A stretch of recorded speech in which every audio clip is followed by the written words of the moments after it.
Hey folks, welcome back to the channel. My name is Brandon and you are watching M.O.N.Comics. I got a flippin' sweet new chair.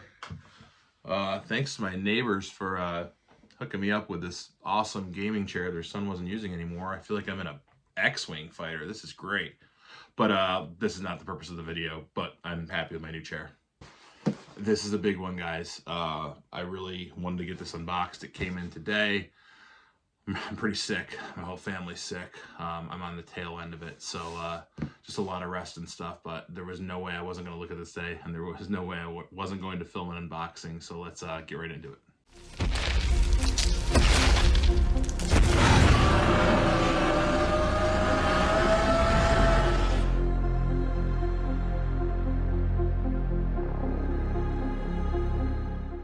So if you were going to have comic book collectors put together a Mount Rushmore, if you would, for Golden Age cover artists, this person who did the cover for this book and many others in the Golden Age would undoubtedly be on there. I don't know if he's the GOAT, if you will, but he's definitely one that is undeniable. When you look at his work, you can tell right away who did it. And it spans a good amount of genres, from sci-fi to superhero to some other work he did throughout his time in publications and illustrating comics. So this book is nowhere near the realm of my collecting goals this year, but I've had my eye out on books by this cover artist for the past couple of years. They are not cheap, and there was just no way I was going to be able to afford anything in a grade higher than what I found. I had a bead on one last August, but I reached out and the guy said, yeah, it's available, a consignment page, and he got back to me and said it actually sold. So anytime they're on there, and anywhere, eBay, consignment shop, wherever, and they're in a low grade where it still presents well, they're probably going to sell quick. So this one was brought to my attention by, I call him my comic bounty hunter, Rohan from the Absolute Game of Nerds YouTube channel. He saw this, he shared it in the chat, and it comes from alicollectibles. I had never worked with them before, but I reached out, I said, is this book available? I see you're doing payment plans. I said, yeah. They said, let me reach out to the seller and see what's okay with him. And they said 20% down and the remainder due within 30 days. I thought that was incredibly fair. So what did I do? Started moving books. I moved one slab, and I can tell you 3 books I moved out of like maybe the 15 or 20 I moved. I nickel and dimed a lot of stuff, but the biggest book I moved was New Mutants 98 in 5.5 white pages to my buddy Bruce from M.O.N.Comics. Thank you, Bruce. Easily found. They're out there, really easy to get. I said to myself, what could I move that I could really get back easily if I wanted to? Sold my Tomb of Dracula 18 and Werewolf by Night 15. Both, again, comics I can come by pretty easy. 2 bigger books I did sell that are less than the New Mutants. The Crime Suspense Stories 27, that great dismemberment cover. Again, I've seen them out there. I can get that, as well as the flip comic. I dug it, but it wasn't as much as I dig this. So super pumped to get this. Again, it is an iconic artist that I'm going to talk about in a few minutes here once we get this unboxed. Didn't think I'd get this anytime soon. It kind of just fell into my lap. All right, I'm looking at the back of it, so I'll hold the front of the camera as for all of us to view it together. Bye-bye bubble wrap. Okay, yeah.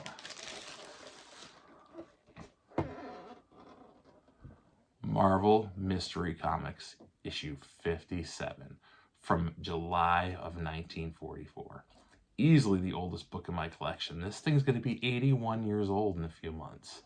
The cover artist, the great, the undeniable Alex Schomburg.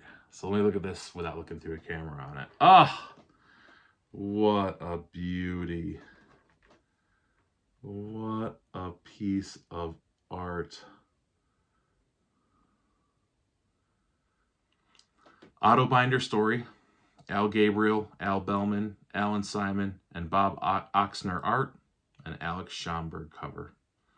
It is noted for having a bondage cover of this woman in the red dress. So you can see right there. And a decapitation cover. It's got all these heads kind of over here looking on, which is just something, you know, if I was going to get a Schomburg cover, I wanted to have it be risque, which they could be. Also a bit of a torture cover, but it doesn't denote that. So Schomburg's covers are so well known for being a movie. They're telling a story all in one big picture. So I'm actually going to reposition the camera, set this down, and talk a little bit more about Alex Schomburg. Alex Schomburg was born in Puerto Rico in 1905. In 1917, he moved to New York City, where he joined his older brothers and started going to school. And then in 1923, he began work as a commercial artist with 3 of his older brothers.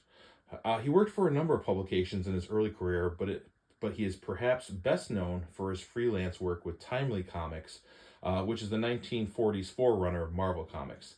He displayed his talent for action tableau in covers featuring Captain America, the Submariner, and of course the OG Human Torch, as well as other superheroes.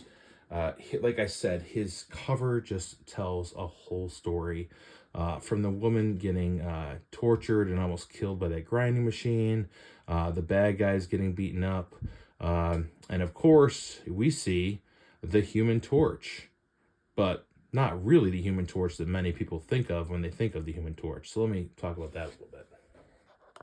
The original Human Torch was actually an android. His alter ego was Jim Hammond, but he was created by Professor Phineas Horton in a lab. So had the powers of flight, controlling flame, impervious to flame. A really cool early Marvel character that got retconned, of course, when the Fantastic Four came out. And then this guy over here is his sidekick, Toro. His name was actually Thomas Toro Raymond, who was actually an Inhuman. But yeah, they fought many adventures, many great comic adventures back in the Golden Age. I just can't believe I'm holding this huge piece of history. It looks pretty good. It is a 1.0, creamed off white pages. You look at these and what they cost in higher grades, there's no way I was going to be able to afford one. Again, I was able to move some comics and position myself in to get this actual book. But you can see there's a tear on the cover. In the grader's notes, it actually says that tape is holding the whole spine together. But what do you want for a book that's 81 years old? I mean, it looks pretty good. So after doing a little bit of research, just the CGC census to kind of like give us an idea for what's out there, there's only 69 of these total on the census. Are there some raw copies? Maybe, sure, in a couple collections. I can't imagine there's too many. I think that with books of this caliber, they go right for grading right away to help solidify a grade. There's always a lot of money involved, and people want to be pretty sure about what they're getting. There's 58 universal or blue labels in the census. So this is a universal blue label. There's 2 qualified and 9 restored. There is only one 1.0 on the census, and I got it. So couldn't be more thrilled. If you check out the back, you see that there's a good amount of damage in the back. But again, when I'm looking for a book that would be otherwise unobtainable for me due to price, I'm looking for a low grade and presents well in the front, because I'm not sitting this on my wall like this. So big thanks to alicollectibles on Instagram. If you're looking for someone really easy to work with, the experience from start to finish was just so flawless and so easy. I made a deal the 14th of February. I think I put my down payment on, and I moved enough to get it paid off this past Friday. They shipped it that morning, and I had it today. So top-notch customer service. I'll happily shop with them again. And just want to bring you guys along for a ride with a historic comic.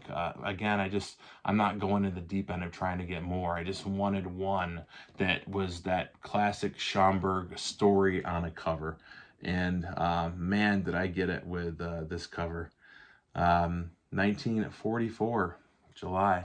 So guys, I hope you like this video. If you're digging the channel, if you like what you just saw, want to see more unboxing stuff like that, I would really appreciate it if you sub up the channel, hit the like button, share this wherever you share with people and want to show them some historic comics, and leave me a comment in the comment section for this video. Who are the 4 people you would put on the Mount Rushmore of Golden Age cover artists? Schomburg, Frazetta, Eisner, Johnny Craig. because you got to think about pre-code stuff. So chime in with your Mount Rushmore, your 4 artists you'd put on the Mount Rushmore of cover artists. But super thrilled to get this, guys. I can't believe I'm holding this. Thanks for being here on this adventure with me. Hope you guys have a great rest of your weekend. Until next time, keep reading those comics.